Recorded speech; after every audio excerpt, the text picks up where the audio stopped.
guest with us today from MDOT, and we're thankful for you guys coming up. We're going to have a very informal meeting. Jackie, come on up. Come on up here. It's going to be very informal. It's what we're called the meeting for here is so the board can get information on what we can do. Half of us are new on here. We have no idea what we can do legally, what you guys do, what the partnership is. And we just want a very informal meeting. So that's what we want to discuss. And then at the end, I'm going to open it up to the public to ask some questions, and we'll give people a few minutes to ask us questions, ask you questions, and that's the way we'll operate today. Like I said, there's quite a bit here in this packet. I don't really plan to go through every single page in detail. Some of it's information that you'll need as you proceed through the process, whatever you guys decide. The first part of the packet is kind of a summary of our complete streets policy. I don't know, do you want to say anything about it first, Steve? Or? I guess I briefly want to say about the complete streets policy. As you can see, it was just passed in July of this year. The complete streets policy is a result of legislation that happened 2 years ago that instructed MDOT to come up with a complete streets policy, as well as some other issues regarding complete streets. With the spirit of the legislation to be that when it comes to road construction, when it comes to transportation, that the street is looked at completely, not just the street and automobiles, but also areas outside of it, and create partnerships. Specifically, if we do a project, that we come in and talk to the local communities and see if we can form some partnerships. If there's an effort to put a shared path for bike and pedestrians, work together on that, a real coordination type thing. That's what this legislation and policy put forth, and this is what we're following. For us, it gives us a lot of guidance in terms of what we do when we have a construction project in a given area. The only things that I've included in the packet as far as our sidewalk, I believe I'll address concrete. I didn't pull anything for a non-motorized pathway for What's this the meeting. difference between a sidewalk and a non-motorized pathway? More, I'm doing this. This is something different for me. We don't know either. sidewalk is typically intended for pedestrians. Only? Not, yes. Primary user would be people walking, jogging. Shared use pathway or non-motorized facility is walkers, joggers, bikers. So One of the big problems we have right now is people using wheelchairs. Powered wheelchairs, and they have to go out in the street to get around there. and either would address that particular user. So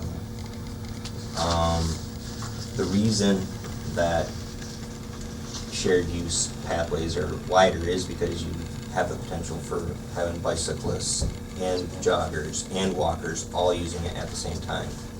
What is the width on something like that typically? I believe it's 10 eight. feet. Yeah, is it eight or 10? 10? 10 feet under shared use is what enhancement always funds. Our enhancement funding, which funds bike paths, has a minimum standard of 10 feet. And that's defined as a shared use path. Now, there have been, it's one of these things that grew as paths became more and more developed. It was 8 foot, and we'll see shared use at 8 foot, but they're usually fairly old. For instance, in Kent County, they just expanded their, escapes me now the name of their trail, one of their main trails though, they went and got funding a couple of years ago to go from 8 feet to 10, to upgrade the standard. Yeah. But that's usually what they're at now, is 10 feet. And if it's a sidewalk, what does that have to be? Our minimum recommended is 5 feet. Big Rapids, I think, is 6. Ferris, I believe, because they use it kind of as a shared use, is 8. So depending on where you're tying in. On existing facilities, there are instances where we will go down, will allow as narrow as a 4 foot, but our minimum standard is 5. Now, what about, there's a guardrail toward the end of that, where the acceleration lane is, the one that stores there. Typically, you wouldn't want it, and you wouldn't want any type of pedestrian facility in front of the guardrail, because then they're kind of trapped. I think that's also one of the wetland areas. So there's a possibility you could look at doing some type of a boardwalk section through there. You would still have some temporary wetland impacts that I'm sure you'd have to have a permit for. But your long-term wetland impacts would be minimal with the boardwalk, and it would provide that separation from the roadway. That was the reason I came up, was asking you that, kind of. We see quite a few boardwalk type scenarios as part of longer non-motorized and shared use facilities for quite some time. Our sheriff's in the audience, and I'd like to ask Todd, has there been quite a few accidents on there? Yes. I think that was put in prior to the Westco gas station entrance, if I remember correctly. That was the far west entrance, and then the far east entrance were the only two entrances, and then the Westco was put in, and then the third entrance was put in. So the light was, yeah, maybe. When Myers came to town and Walmart expanded, we had, of course, a high-speed ramp coming off. Only took us 8 years to talk MDOT into doing it that way, because we had the high school coming in. There was no other place for buses to cut. We needed a light there, and that was absolutely necessary. And I think we're still pushing what's allowable there. But we paid for the stoplight that was down there at the most easterly of Walmarts. They had 2 drives, one in each end of their property. And when we took that away from them, they were threatening suits and all kinds of things. Well, but we, and they closed one of the drives, and when they put that drive between Myers and Walmart, and there's now a strip mall on it, that's worked really well. In fact, it's almost better for Walmart than it is for Myers, and Myers paid for all of that. So we had a lot of disgruntled people down there in Arkansas for a while, but that light is now where it really needs to be, with the school having to have opportunity to have buses come in and out and that sort of thing. So they're going to be a little bit testy about whatever we do, because they were really upset about getting one driveway at the very westerly end taken out. So. Well, just quickly, most of what we do in terms of MDOT money on pedestrian type things is done, like I mentioned earlier, talking about complete streets. It's done in conjunction with projects that we do. Given that there's not one scheduled out here, another source of funding that comes into play was something previously known as transportation enhancement dollars. Back in July of this year, Congress came up with a new transportation bill, tweaked that funding a little bit. Now it's known as Transportation Alternatives Program. It covers what are known as the enhancement type projects, and also safe routes to schools. It funds different types of areas. What I have here, I'm sorry to make additional copies. I'll speak from it, but I certainly can leave it. It has a web address where you can get this information as You guys well. want copies? We can make copies quick. Sure, if you want to do that, that'd be fine. So I can just go down the list. But what I'll do is I'll go down the list where it speaks about the different areas that this funding is available for. Is there a competitiveness worksheet that shows you what kind of projects are competitive for these funds? One of the problems with this funding, though, is it's awful competitive statewide. The way it was set up, the new bill, previously there was $25 million approximately available statewide to do these enhancement type projects.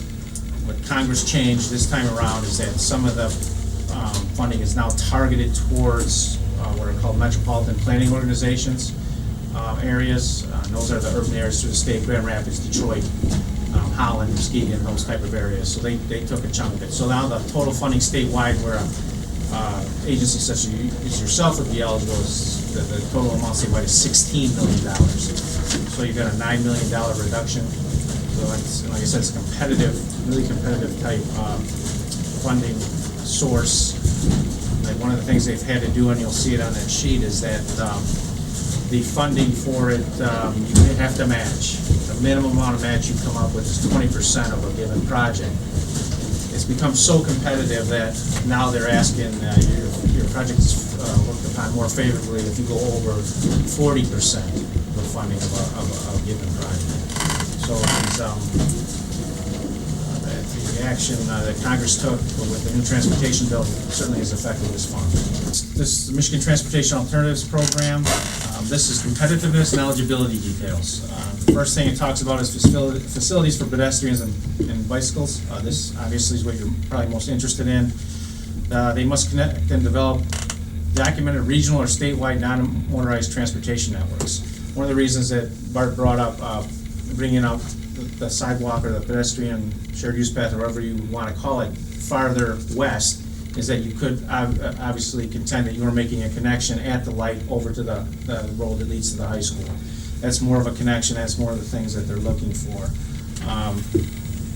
Appropriate for the need and user types targeted, I think that speaks more to the width or the type of path that you're going to use in a given situation.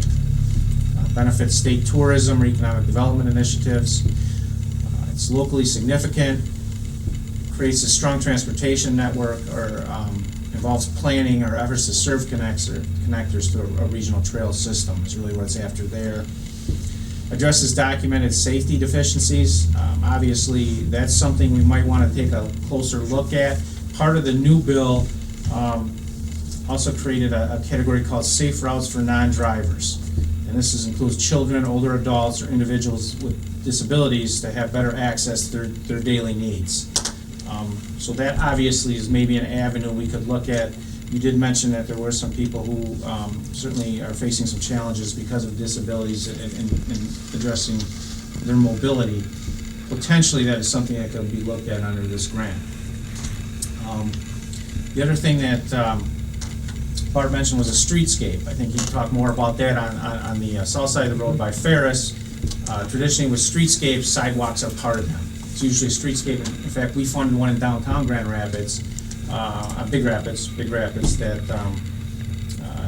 was part of the improvements that along with, I know the dogs all around down there, the bulldog and stuff. That was all, some of that street improvements and benches and stuff was funded with this funding, the enhancement. So that's what's known as a streetscape. The one thing that you would face as a challenge here is that with the number one criteria they look for is doing streetscapes in established traditional downtowns or historic districts. That's why it worked out so well in downtown Big Rapids. But the second bullet is use a creative design approach that enhances pedestrian safety and takes into account the community, identity, history, and context, and human environment. Potentially you could make something creative that again ties into Ferris, though it would be out on M20. These are just ideas. I guess the one thing I would mention with all these ideas, it's awful preliminary.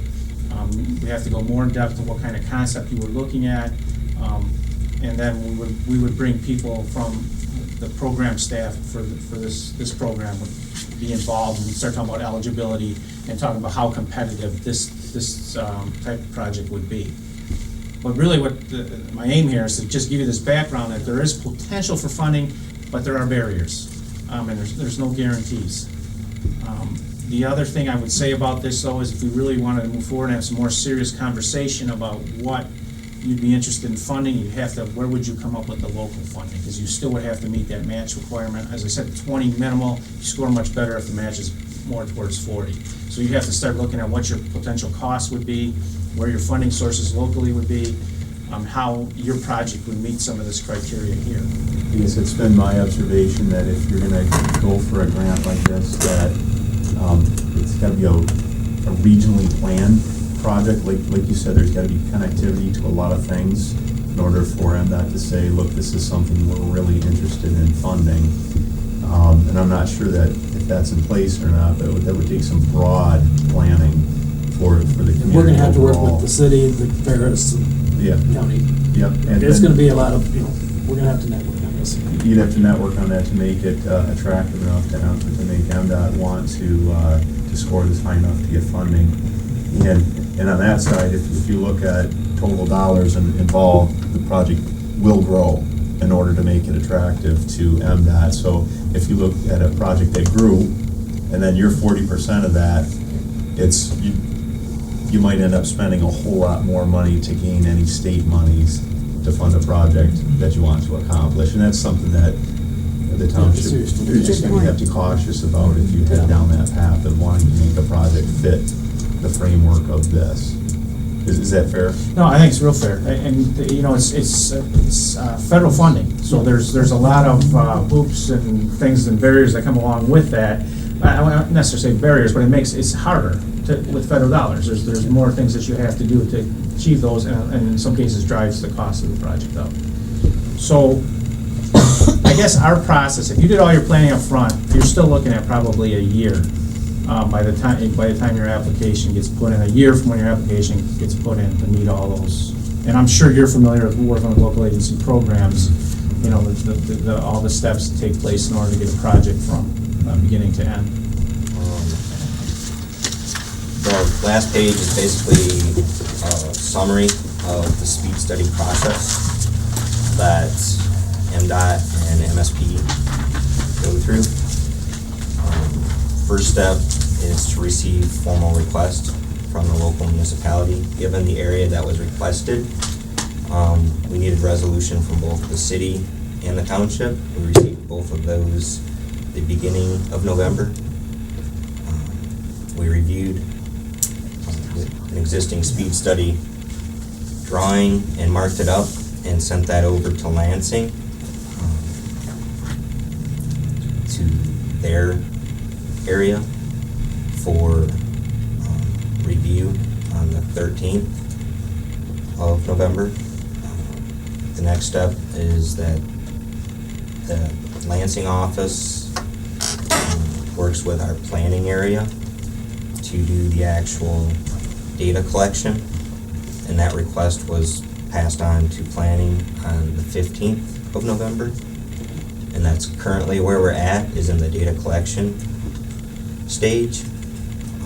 After planning collects the field data, and they'll forward it back to our traffic regulations engineer in Lansing, that area, and